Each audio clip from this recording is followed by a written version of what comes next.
Hello दोस्तों, नमस्कार। मैं हूं आपका दोस्त विजय और आज के इस ट्रेनिंग वीडियो में आपका बहुत बहुत स्वागत करता हूं, अभिनंदन करता हूं। आशा करता हूं कि आप सभी सकुशल होंगे, स्वस्थ होंगे और पूरी फैमिली सुरक्षित होगी और आने वाले एग्जाम की तैयारी आप बड़े जोरों शोरों से कर रहे होंगे।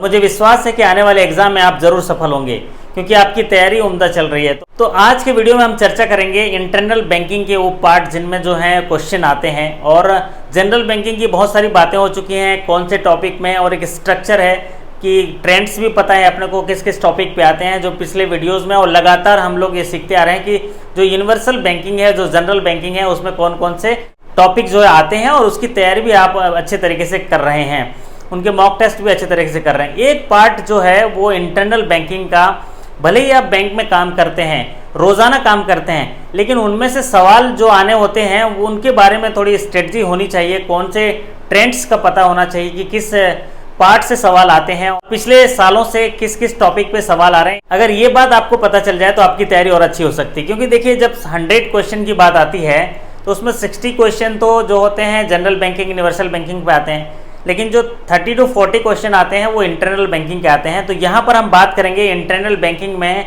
वो कौन कौन से पार्ट हैं जिस पर हमें ध्यान देने की ज़रूरत है और क्या क्या चीज़ उसमें पूछ सकते हैं और क्या क्या ट्रेंड चल रहा है, इस पर हम लोग डिटेल चर्चा करेंगे इस वीडियो में। तो चलिए आज वीडियो शुरू करते हैं और चर्चा करते हैं कि इंटरनल बैंकिंग में कौन कौन से टॉपिक को हमें देखा जाए। देखिए ज़्यादा घबराने की ज़रूरत नहीं है, जितना चीज़ आप देख चुके हैं उनको रिपीट करिए, रिविज़न करिए।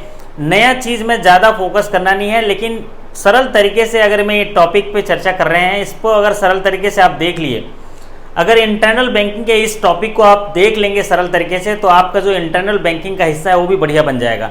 तो सबसे पहला जो पार्ट है, पहला पार्ट जो ध्यान देने वाली बात है वो है फर्स्ट पार्ट। अगर देखेंगे इंटरनल बैंकिंग में पहला नंबर जो पार्ट है वो देखना है आपको बिजनेस फिगर। जो बैंक का है, बैंक का बिजनेस फिगर, ये देखने वाली बात है, बैंक बिजनेस फिगर। और ज़्यादातर ये अनुभव रहा कि जो बैंक के बिजनेस फिगर हैं वो जो है मार्च के आते हैं, मार्च के आते हैं। बैंक के बिजनेस फिगर जो होते हैं मार्च के आते हैं। तो यहाँ पर इम्पोर्टेंट क्या होगा, आपके बैंक के 31 मार्च 2020 के बिजनेस फिगर आपको देखने हैं और उनको याद भी रखने हैं। देखिए business figure exactly business figure पूछ लेते हैं, करोड़ में पूछ लेते हैं, तो आपको ये बिजनेस फिगर जो है याद रखने हैं। अब इसमें कौन कौन सी चीज़ें याद रखनी है बिजनेस में। सबसे पहले टोटल बिजनेस, आपके बैंक का total business figure, total business कितना फिगर है करोड़ में, याद कर लीजिए। फिर इसमें जो ध्यान रखने वाली बात है टोटल डिपॉजिट्स, टोटल डिपॉजिट्स। अगर अच्छा डिपॉजिट में ग्रोथ हुआ है तो बहुत ज़्यादा संभावना रहती है कि डिपॉजिट के बारे में पूछ ले। फिर टोटल एडवांसेस, एडवांसेस पूछ देते हैं, टोटल एडवांसेस। और इन दोनों का जो टोटल होता है टोटल बिजनेस होता है। अगर टोटल डिपॉजिट और टोटल एडवांसेस को जोड़ दिया जाए, फिर अगला जो होता है वो कासा के बारे में भी कभी कभी सवाल पूछ देते हैं कि कासा परसेंटेज कितना है या कासा फिगर कितना है, कासा के बारे में आप बिल्कुल जान लीजिए। नेक्स्ट जो पार्ट होता है वो non performing assets, NPA, NPA के बारे में ज़रूर देख लीजिए क्योंकि एनपीए एक बड़ा मुद्दा है, ज्वलंत मुद्दा है। तो नॉन परफॉर्मिंग एसेट्स 31 मार्च को कितना है, ये परसेंटेज वाइज भी देखना है और वॉल्यूम वाइज भी देखना है, करोड़ में भी देखना है। तो इसमें दो पार्ट आता है, एक तो आता है ग्रॉस, ग्रॉस एनपीए कितना है, और एक होता है नेट, जो प्रोविजन की बात होता है नेट एनपीए। तो ये दोनों देख लीजिएगा, ग्रॉस एंड नेट फिगर देख लीजिएगा। और कुछ भी पूछ सकता है, ज़्यादातर जो है नेट एनपीए पूछता है वैसे एग्जाम में, ग्रॉस एनपीए कम पूछता है, लेकिन फिर भी दोनों देखने में कोई बुराई नहीं है। छोटा सा फिगर रहता है, परसेंटेज वाइज आपको अगर एक दो बार पढ़ेंगे तो उसको याद आ जाएगा। नेक्स्ट जो पार्ट आजकल पूछना है वो कैपिटल, कैपिटल के लिए पूछ रहे हैं, कैपिटल, क्योंकि CRAR जो है इसमें मेंटेन करना पड़ता है। तो आपको 31 मार्च को आपके बैंक का कैपिटल कितना था, उनकी पूंजी कितनी थी। साथ ही साथ इसमें एक चीज़ और देख लीजिएगा, CRAR, capital to risk asset ratio भी देख लीजिएगा। Capital to risk asset ratio जो है वो आप कितना परसेंटेज है, तो ये जो है परसेंटेज में आपको बिल्कुल याद रहना चाहिए। और एक चीज़ जो पूछ सकता है वो प्रोविज़न रेशियो पूछ सकता है, जिसको प्रोविज़न रेशियो बोलते हैं, एनपीए में प्रोविज़न रेशियो, ये भी थोड़ा सा अभी ट्रेंडिंग में है प्रोविज़न रेशियो। तो इतने सारे फिगर जो हैं बैंक का देख लीजिएगा। और अगर बैंक को कोई सब बड़ा अवार्ड मिला हुआ है इस फाइनेंशियल ईयर में, कोई अच्छी अचीवमेंट है तो उसको देख लीजिएगा, कोई अवार्ड वगैरह है या कोई अच्छी अचीवमेंट है जो आपके एनुअल एनालिस्ट प्रेजेंटेशन में दिया गया है, तो इसको आप देख लीजिएगा। और इसमें सवाल जो है पूछे जा सकते हैं। पहला पार्ट जिसके बारे में हमने चर्चा करी अभी, बैंक बिजनेस फिगर्स के बारे में, और ये ज़्यादातर 31 मार्च 2020 का आप देख लीजिएगा कि आपका total business, total deposit, advances, CASA, profit, एक प्रॉफिट फिगर भी देख लीजिएगा, प्रॉफिट अगर प्रॉफिट है तो प्रॉफिट फिगर देख लीजिएगा, और पीए और कैपिटल, इतना अगर देख लेंगे तो आपका एक पार्ट जो है बिजनेस जो फिगर है वो आपका कंप्लीट हो जाएगा। और एक आप एनालिस्ट जो आता है आपके पास जो मार्च का, उसमें बिजनेस है जो एनालिटिक्स है उसमें से नोट कर लीजिए बिजनेस फिगर में से, या रिव्यू मीटिंग में आप इतनी सारी तैयारी भी करते होंगे जो पूरे as bank as a whole होगा, तो उसको याद कर लीजिए। दूसरा पार्ट जो ध्यान देने वाली बात है वो महत्वपूर्ण है, जिसमें सवाल आते हैं। दूसरा भाग जो होता है वो होता है क्रेडिट पोर्टफोलियो, क्रेडिट पॉलिसी से आता है, क्रेडिट पॉलिसी से। तो ये जो है मेजर पार्ट है, इसमें सवाल आ जाते हैं, 3-4 सवाल आ जाते हैं, 5 सवाल भी आ जाते हैं क्रेडिट पॉलिसी से। तो क्रेडिट पॉलिसी में आपको क्या देखना है, सबसे पहले तो डेलीगेटेड पावर देखना है, डेलीगेटेड लेंडिंग पावर देखना है। डेलीगेटेड लेंडिंग पावर देख लीजिए, स्केल 1 को कितना पावर है, स्केल 2 को कितना पावर है, स्केल 3 को कितना पावर है, ये डेलीगेटेड पावर आप देख लीजिए। नेक्स्ट पार्ट जो है डेलीगेशन का, एक कमेटी अप्रोच है, जैसे आपके chief manager and committee approach है, उसमें कितना डेलीगेशन पावर है। तो कमेटी जो पावर है उसको आप देख लीजिएगा कि कितना कमेटी सैंक्शन कर सकती है, CMN committee, AGMN committee, DGMN committee, GMN committee, ये आप उसका एचओ लेवल पे कितना सैंक्शन होता है ये आप देख लीजिएगा। नेक्स्ट पार्ट आजकल पूछ रहा है, सिविल पे भी सवाल पूछ रहे हैं कि पर्सनल लोन है तो कितना मिनिमम सिविल स्कोर होना चाहिए, एक्सपीरियन का स्कोर कितना होना चाहिए। तो ये सीआईसी जो है उनके स्कोर्स के बारे में जो है वो पूछ रहे हैं। तो जो आपके फेमस प्रोडक्ट हैं रिटेल लैंडिंग के, उसमें सिविल देख लीजिएगा। अगर आप देखिएगा कितना सिविल होने पर आपके क्रेडिट पॉलिसी में जो क्रेडिट प्रपोजल हम एक्सेप्ट करते हैं और उसको प्रोसेस करते हैं, ये आप देख लीजिएगा। नेक्स्ट पार्ट हो जाता है क्रेडिट में। क्रेडिट में जो कंप्लायंस होते हैं, जैसे क्रेडिट प्रपोजल करते हैं तो कि क्रेडिट में देखिएगा इसमें मॉनिटरिंग कैसे होते हैं। मान लीजिए पूछा कि 1 करोड़ का लोन सैंक्शन हुआ है तो उसको कंट्रोल जो रिटर्न बोलते हैं, कंट्रोल रिटर्न्स, ये इस पर सवाल पूछ सकते हैं कि कंट्रोल रिटर्न से रिलेटेड आप देख लीजिएगा कि क्या कितने लाख तक के आप जो हैं प्रोसेस नोट भेजते हैं, उसकी मॉनिटरिंग कौन करते हैं, तो उसको बोलते हैं मॉनिटरिंग। अगर 1 करोड़ तक का लोन है तो उसकी मॉनिटरिंग कौन करेंगे, उसको रेटिफिकेशन कौन करेंगे, या ये क्रेडिट मॉनिटरिंग से रिलेटेड जो आपके सर्कुलर हैं वो आप देख लीजिएगा। तो क्रेडिट से रिलेटेड आप ये देख लीजिएगा, 1 करोड़ तक का लोन अगर ब्रांच से सैंक्शन हुआ है तो उसकी मॉनिटरिंग कौन करेंगे, और अगर आरओ से सैंक्शन हुआ तो कौन करेंगे, ये जो है क्रेडिट में देख लीजिएगा। ये दूसरा टॉपिक हो गया क्रेडिट से रिलेटेड। अब इंटरनल बैंक से रिलेटेड जो थर्ड टॉपिक इंपॉर्टेंट टॉपिक है वो है कंप्लायंस कल्चर। कंप्लायंस कल्चर पे बहुत सवाल पूछ रहे हैं, कंप्लायंस कल्चर, और इसको बिल्कुल ध्यान देने की ज़रूरत है। कंप्लायंस कल्चर मतलब ये जो भी कार्रवाई आपकी होती है बैंक में उसका कंप्लायंस, उसका अनुपालन कैसे किया जाता है। इसमें आता है ऑडिट, अब इसमें आता है internal audit, risk base internal audit. आपके यहाँ कौन सी इंटरनल ऑडिट अप्रोच जो है यूज़ करते हैं आप उसको देख लीजिएगा। इंटरनल ऑडिट जो है ब्रांच की कैटेगराइजेशन के हिसाब से होता है। अगर लो रिस्क की ब्रांच है तो साल भर में 1 बार, मीडियम रिस्क की ब्रांच है तो 2 बार, अगर हाई रिस्क की ब्रांच है तो 3 बार होंगे। आपकी पॉलिसी के हिसाब से इसको देख लीजिएगा ऑडिट कितना होना चाहिए। फिर उसके बाद होता है, उसमें पूछ सकते हैं कि ऑडिट का पीरियड कितना हो सकता है। और दूसरा होता है ऑडिट रिपोर्ट जो आता है उसका कंप्लायंस जो होता है कितने दिनों में होना चाहिए, ऑडिट रिपोर्ट का कंप्लायंस। फिर कंप्लायंस रिपोर्ट जो है वो ऑडिट रिपोर्ट जो है उसका कंप्लायंस कितने दिनों में होगा, और साथ ही साथ उसका क्लोजर कितने दिनों में होगा।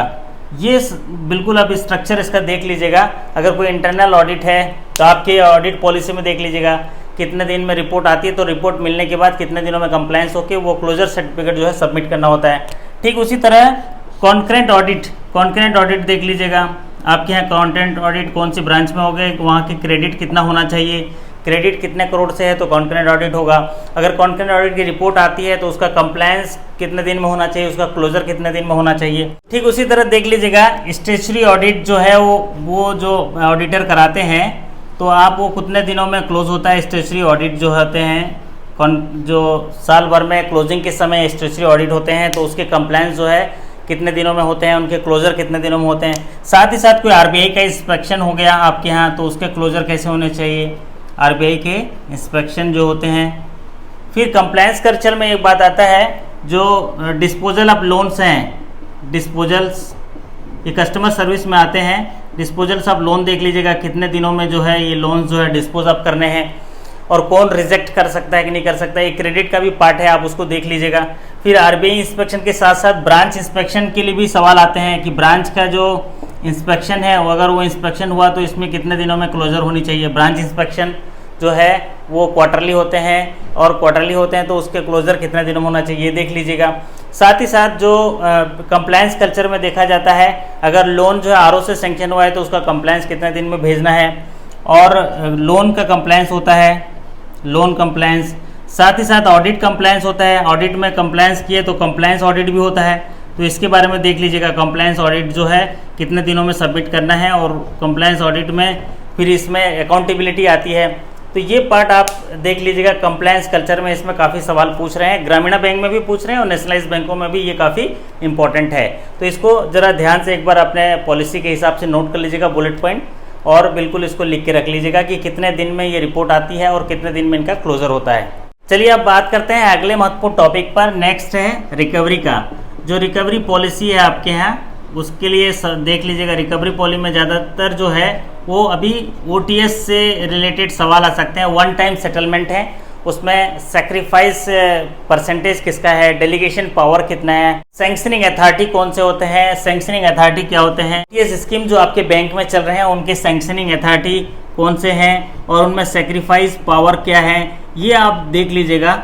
और ओटीएस जो स्कीम्स हैं, एक या दो स्कीम चल रहे हैं, उनमें जो महत्वपूर्ण उसके सेलेंट फीचर हैं ओटीएस के, आप देख लीजिएगा कि कितने करोड़ तक के प्रपोजल जो हैं एक्सेप्ट किए जाते हैं। नॉन सिक्योरिटी, अगर सिक्योरिटी नहीं है, अनसिक्योर्ड है तो कितना सेक्रीफाइस है, सिक्योर्ड है तो कितना सेक्रीफाइस है, और इसमें जो है डाउन पेमेंट कितना लिया जाता है। डाउन पेमेंट मतलब जिस समय ऑफर आता है ओटीएस का तो डाउन पेमेंट कितना लेना है, और उसकी सैंक्शन जो है कितने दिन में किए जाते हैं और उसको कितना पीरियड दिए जाते हैं, ये आप इसमें ओटीएस में देख लीजिएगा। तो ज़्यादातर जो रिकवरी में देखा गया है तो ओटीएस से रिलेटेड सवाल पूछ रहे हैं, और इसमें सैंक्शनिंग पावर देख रहे हैं कि अगर सेक्रीफाइस इतना है तो कौन ओटीएस सैंक्शन करेंगे। अब पांचवा महत्वपूर्ण जो चीज़ देखनी है इंटरनल, वो ऑपरेशनल इशूज़ देखने हैं। ऑपरेशनल इशूज़ देखने हैं। इसमें जो है इसमें मैनुअल ऑफ इंस्ट्रक्शन से सवाल पूछे जाते हैं। मैनुअल ऑफ इंस्ट्रक्शन से सवाल पूछे जाते हैं कि कैसे अकाउंट हैंडल करेंगे, मैनुअल इंस्ट्रक्शन देख लीजिएगा। करंट अकाउंट के सवाल पूछ सकते हैं कि करंट अकाउंट हैंडल करते समय एक केस बना देंगे कि अगर एक कस्टमर जो है ये डॉक्यूमेंट लेके आता है, ये डॉक्यूमेंट जो है नहीं होता है तो आप कैसे, मैनुअल ऑफ इंस्ट्रक्शन क्या अनुमति देगा, बैंक क्या करेगा। तो मैनुअल ऑफ इंस्ट्रक्शन पढ़े रहेंगे तो आपको उसको निर्णय लेने की क्षमता आपकी बढ़ेगी कि उसका क्या सही उत्तर होगा। नेक्स्ट पार्ट होता है जो कस्टमर ग्रीवेंसेस हैं। कस्टमर ग्रीवेंसेस हैं जो कस्टमर कंप्लेंट जिसको बोलते हैं, कस्टमर कंप्लेंट्स वगैरह, इस पर भी सवाल जो है, इस पर इनका जो निराकरण कितने दिनों में होना चाहिए, इसको देख लीजिएगा। और साथ ही साथ जो है कस्टमर ग्रीवेंसेस की आपके पास क्या पॉलिसी है, कौन उसको जो मुख्य कस्टमर ग्रीवेंसेस ऑफिसर है वो कौन है, ये आप देख लीजिएगा। साथ में साथ सीवीओ विजिलेंस ऑफिसर, इसके बारे में देख लीजिएगा। ये इससे विजिलेंस ऑफिसर जो है वो किसको रिपोर्टिंग करते हैं, चीफ विजिलेंस ऑफिसर हैं। और ऑपरेशनल में जो चीज़ें हैं, अब यहाँ पर आते हैं ऑपरेशनल में कि जो डिपॉजिट स्कीम्स हैं, आपकी जो पॉपुलर डिपॉजिट स्कीम्स हैं, डिपॉजिट्स स्कीम्स हैं, इनको थोड़ा सा साइलेंट फीचर देख लीजिएगा। जो पॉपुलर डिपॉजिट स्कीम्स है उसमें जिसमें हायर रेट ऑफ इंटरेस्ट मिल रहा है, या तो आपके यहाँ ऐसी कोई डिपॉजिट स्कीम्स है जो पॉपुलर है, रेट ऑफ इंटरेस्ट हाई है, उसको देख लीजिएगा। और साथ ही साथ इसमें रिटेल लोन के स्कीम्स भी देख लीजिएगा। रिटेल लोन स्कीम्स, अब रिटेल लोन स्कीम्स में छोटा सा नोट्स बनाइएगा। इसमें क्या देखना है कि इसमें मैक्सिमम लोन कितना हो सकता है, क्वांटम ऑफ लोन, या एलिजिबिलिटी क्राइटेरिया क्या होगी, और साथ ही साथ मार्जिन क्या होगा, और रिपेमेंट पीरियड। अब इतना देख लेंगे तो आपका काम हो जाएगा। और रेटिंग के बारे में भी सवाल पूछा जाता है, रिटेल में रेटिंग वगैरह कितना है, तो आप रिटेल लोन्स के छोटा सा नोट्स बना लीजिएगा। Maximum eligibility, maximum quantum of loan, margin और रिपेमेंट पीरियड, और उसके बाद उसकी रेटिंग वगैरह देख लीजिएगा। तो ये ऑपरेशनल इशूज़ में रहेंगे। और नेक्स्ट जो महत्वपूर्ण बात है वो है एचआर से रिलेटेड, एचआर इशूज़ हैं। तो इसमें डीएडी का देख लीजिएगा। डीएडी के केसेस में अगर स्टाफ अकाउंटेबिलिटी है तो कितने लाख के लोन पर अगर वो स्लिप हो जाता है, एनपी हो जाता है, तो अकाउंटेबिलिटी स्टार्ट करते हैं। फिर इसमें आ जाते हैं जो स्टाफ लोन्स जो होते हैं, स्टाफ लोन्स के बारे में देख लीजिएगा। स्टाफ हाउसिंग लोन है तो मैक्सिमम एलिजिबिलिटी ऑफिसर का कितना है, क्लर्क का कितना है, व्हीकल लोन की एलिजिबिलिटी कितना है, साथ ही साथ यहाँ पर अगर स्टाफ वेलफेयर है, अगर उनको कुछ स्टाफ वेलफेयर स्कीम्स हैं तो आप उसको जो है देख लीजिएगा, स्टाफ वेलफेयर स्कीम्स हैं। तो अगर इतना देख लेंगे तो आपका HR इशू जो है तैयार हो जाएगा। अगर कोई फर्नीचर फैसिलिटीज़ हैं उसको मिल रही है, और इसमें स्टाफ अकाउंटेबिलिटी को भी देख लीजिएगा। स्टाफ अकाउंटेबिलिटी जो है कितने दिनों में, स्टाफ अकाउंटेबिलिटी जो है कितने दिनों में वो करनी होती है, स्टाफ अकाउंटेबिलिटी जो है कितने दिनों में फिक्स करनी होती है और उसको जांच करानी होती है, ये देख लीजिएगा। तो HR इशू जो है ये क्लियर हो जाएगा। अब नेक्स्ट पार्ट जो है वो है डिजिटल प्रोडक्ट। आपके डिजिटल प्रोडक्ट जो बैंक के हैं, ये डिजिटल प्रोडक्ट आप ज़रूर देख लीजिएगा। डिजिटल प्रोडक्ट इसमें ATM कार्ड्स के फीचर्स देख लीजिएगा, ATM कार्ड या स्पेशल क्रेडिट कार्ड्स अगर कुछ हैं तो उसके फीचर्स देख लीजिएगा क्रेडिट कार्ड से। और जो भी आपके मोबाइल बैंकिंग हैं उनके ट्रांजेक्शन लिमिट, मोबाइल बैंकिंग के ट्रांजेक्शन लिमिट हो गए। और साथ ही साथ आपके जो डिजिटल बैंकिंग के जो भी प्रोडक्ट हैं, डिजिटल बैंकिंग के प्रोडक्ट हैं, चाहे पॉस मशीन है, आधार मशीन है, तो इसके प्रोडक्ट्स को आप थोड़ा सा देख लीजिएगा। आपके जो बैंक की जो बुक बनती है उसमें ये डिजिटल प्रोडक्ट छोटे छोटे दिए रहते हैं, डायरी वगैरह में जो बैंक की नए साल में आती है उसमें देख लीजिएगा डिजिटल प्रोडक्ट के बारे में फीचर दिया रहता है। ATM का डिफरेंट टाइप के ATM कार्ड है, अगर कोई प्रीपेड कार्ड्स हैं तो उसके बारे में देख लीजिएगा। आधार पे है, आधार मशीन है तो उसको देख लीजिएगा, प्रीपेड कार्ड्स की लिमिट कितनी है। तो ये जो है डिजिटल प्रोडक्ट्स आप देख लेंगे तो आपका एक बड़ा पार्ट जो है तैयार हो जाएगा। इसमें से सवाल पूछते हैं ट्रांजैक्शन लिमिट के आधार पर।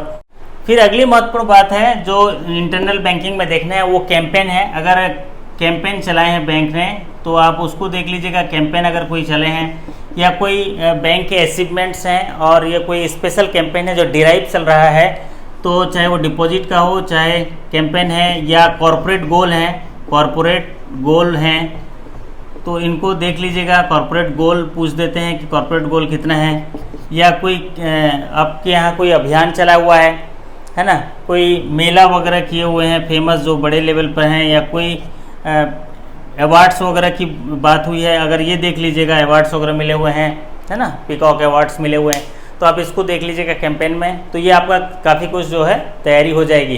तो जी हाँ दोस्तों, अगली महत्वपूर्ण बात जो है देखना है ब्रांच नेटवर्क के बारे में थोड़ी जानकारी आप देख लीजिएगा। ब्रांच नेटवर्क में क्या है, आप टोटल ब्रांचेस कितने हैं, उसमें रूरल कितने हैं, सेमी अर्बन कितने हैं, अर्बन कितने हैं, मेट्रो कितने हैं, साथ ही उसमें small, medium and large, extra large, VLB branch कौन से हैं ये देख लीजिएगा। और उनका क्राइटेरिया देख लीजिएगा कि स्मॉल ब्रांच कितने बिजनेस तक होते हैं, जो मीडियम ब्रांच कितने बिजनेस तक होते हैं, उनके ब्रांच के कैटेगराइजेशन किस तरह से, इसको देख लीजिएगा। तो अगर इसको देख लेंगे तो इसमें से भी एक से एक आध सवाल जो है पूछने की संभावनाएं रहती हैं। साथ ही साथ जो आखिरी जो यहाँ पर जो 10th टॉपिक हम चर्चा करने वाले हैं, ये IT पॉलिसी देख लीजिएगा। इंफॉर्मेशन टेक्नोलॉजी पॉलिसी है, सोशल मीडिया पॉलिसी है, क्योंकि अभी सोशल मीडिया का काफ़ी जोर चल रहा है, तो सोशल मीडिया में किस तरह से आचरण होना चाहिए स्टाफ का, उसके बारे में आपके बैंक की जो पॉलिसी है वो देख लीजिएगा। साथ ही साथ हार्डवेयर डिस्पोजल की जो पॉलिसी है उसको देख लीजिएगा। GAD पॉलिसी देख लीजिएगा, फर्नीचर वगैरह किस तरह से होते हैं, फिर जो कैपिटल एक्सपेंडिचर वगैरह किस तरह से करते हैं। अगर ये ओवरव्यू देख लीजिएगा इतना, तो आपकी काफ़ी कुछ तैयारी हो जाएगी। जी हाँ दोस्तों, ये थे इतने सारे पॉइंट्स, जो 10 पॉइंट पर हमने चर्चा किया है, जो इंटरनल बैंकिंग से जुड़े हुए मुद्दे हैं जिनको देखने की ज़रूरत है और आने वाले एग्जाम के लिए वो महत्वपूर्ण है, उनके बारे में हम चर्चा कर रहे थे। पहले वीडियो में हम लोग देखे थे जो ट्रेंडिंग टॉपिक्स हैं, जो 10 टॉपिक हैं जो अभी अमेंडमेंट्स वगैरह हुए हैं इस साल में, तो वो वीडियो के माध्यम से हम लोग चर्चा किए थे जनरल बैंकिंग का। लेकिन आज के वीडियो में हम देखें इंटरनल बैंकिंग के सर्कुलर से वो कौन से 10 पार्ट हैं जिसको देखने की ज़रूरत है और तैयारी करने की ज़रूरत है। आशा करता हूँ कि ये वीडियो आपको अच्छा लगा होगा और आपके आने वाले एग्जाम की तैयारी में आपके लिए काफ़ी मदद भी हो सकता है इस वीडियो के माध्यम से। अगर ये वीडियो अच्छा लगा तो इसको लाइक कर दीजिए, चैनल में नया है तो सब्सक्राइब कर लीजिए, क्योंकि मैं बैंक में प्रमोशन और इंटरव्यू से जुड़े हुए वीडियो के साथ आपके बीच आता रहता हूँ। जी हाँ दोस्तों, आप सभी के सकुशलता और सफलता की कामना करते हुए मैं आपसे विदा लेता हूँ। फिर मुलाकात होगी अगले किसी वीडियो के साथ, तब तक के लिए आपका धन्यवाद, नमस्कार, थैंक यू सो मच।